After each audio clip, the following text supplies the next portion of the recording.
Hi guys, welcome back. So today we've got another little job in. Now this BMW, some of you might recognise it. We've already done this on our channel before. We did a valved exhaust system for it, but today it's back in for some more goodies. So what could be in the box? Guessing you all probably know. It's a sports cat downpipe. So we're going to do a bit of review on it and we're going to see if it makes that much of a difference to this exhaust system. So it's a 420i, this is a petrol engine 420i. It's already got a valve set up on it from ours on a little fob. So let's do it before, let's see what it sounds like.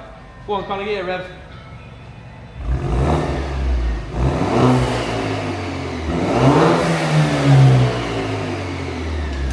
So that was valve open, now do it closed, go on.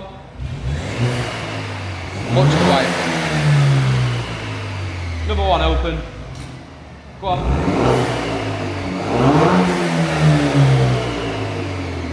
So as you can hear, it already makes a pretty good difference as it is. But let's get this downpipe unboxed, let's get it fitted, and let's see if it actually makes that much of a difference. Let's do a little unboxing video then. Everybody loves an unboxing video. So it says GT Performance on it. I'm assuming that's the company it's from. He's supplied his own part. Let's have a little look at it. See if it looks nice.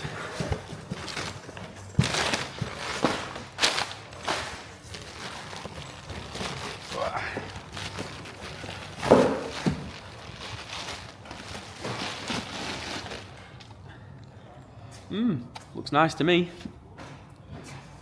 Heat shield on it's nice. There's definitely a cat in there. I suppose next thing, it's all been nicely TIG welded internally as well. So a lot of these you get them and they're all horribly MIG welded up. This one's not. This one has been nicely TIG welded. So yeah, it looks a nice part.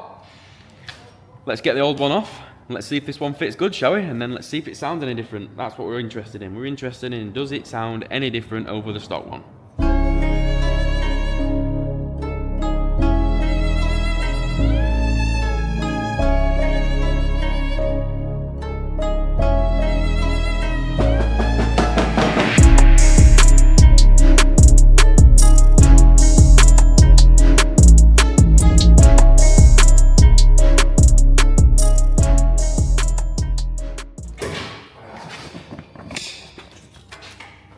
Finally got all trays and all crap out way. We've just had a rate battle with all them. Oh, every single under tray screw absolutely rotten.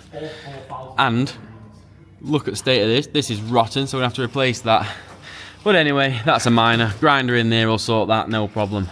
So we need to disconnect this bracket then now. Get rid of this bracket out of the way, pull lander sensor wires down, and it's just undo V-band on turbo.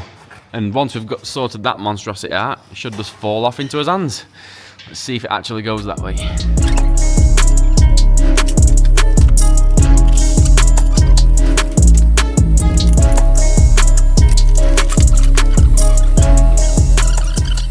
Right, if we're going to give you any advice about doing this yourself, on your drive, do it when engine's cold. So much easier.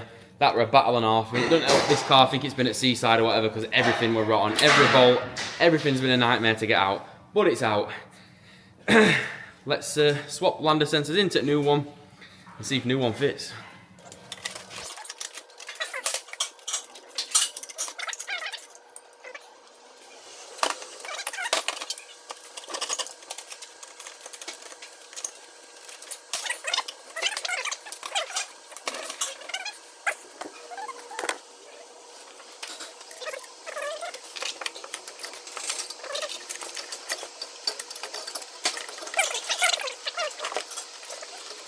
So it's right about now that I was starting to realise we might have a potential issue here. You'll notice that I've already removed the lander sensor again that I've just put in.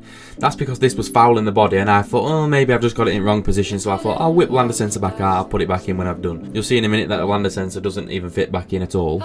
Next problem was it took quite a lot of pressure to actually get it to line up to the original exhaust. Now you can't really get this wrong, you get it started on the V-band and then you just twist it into the point where it aligns up with the rest of the exhaust. This model has got a middle hanger which is mounted near the gearbox, which is pretty solid, doesn't allow any movement side to side in the factory exhaust. It didn't line up great to that, but we managed to get it in there with a little bit of force. Next problem, you can see that it's barely long enough so it doesn't go all the way into the exhaust like it should do. You know what, this guy actually asked me to build him one, and I said, these are readily available off shelf, it's probably better if you just order one. Boy, were I regretting that now, I should have just made this guy one. So flexi, the angle of this bend don't line up right. It's almost like it's welded on wrong. This is wrong sizing, don't clamp up. What a piece of scrap. Don't do yourself a favour, guys. Don't order the GT Sport one.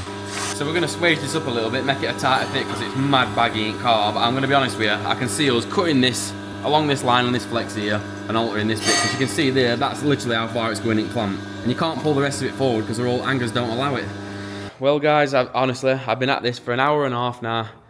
It does not fit. Like, it's one thing after other. So the thing with too baggy, sorted that out. The angle of the pipe outlet is wrong, so it's putting insane stress on flexi. And then next problem is the lander sensor is just fouling the body. Lander sensor's in the wrong place. When you match it to the old one, lander sensor's in a different angle. I'm not one for slandering companies, and it's not like I'm an idiot. I do this every single day in my life. I can tell you this downpipe does not fit on this car properly. And that lander sensor's not screwed in right there, because I was just trying to spin it into a different position, because look at the wires, it's trapping the wires to death. If you're thinking of ordering this, do yourself a favour and don't. So as always, we got the job done. I never leave a customer high and dry if I can help it. So the issue with it being too baggy, well, we have a swage machine on site, so we just swaged up the pipe. That made it a nice fit in there. That was that issue sorted. The lander sensor been welded on in the wrong place. The only thing I could do here was squash it in with a little bit with our hydraulic press. This gave us a little bit of a clearance what we needed to get the wire through without damage it. That sorted that issue.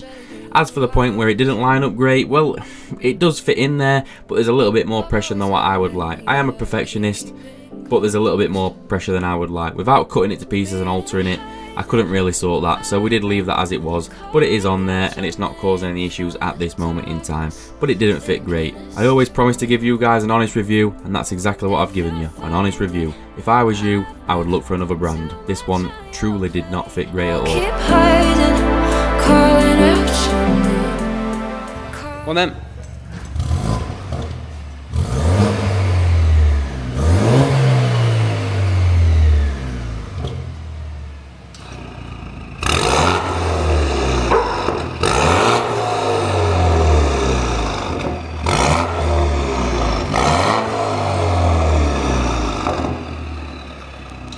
So there you have it. That's what a 420i sounds like with a sports car, with a res delete, and with our valved exhaust. Let me know in comments, what do you think? Is it better or is it worse?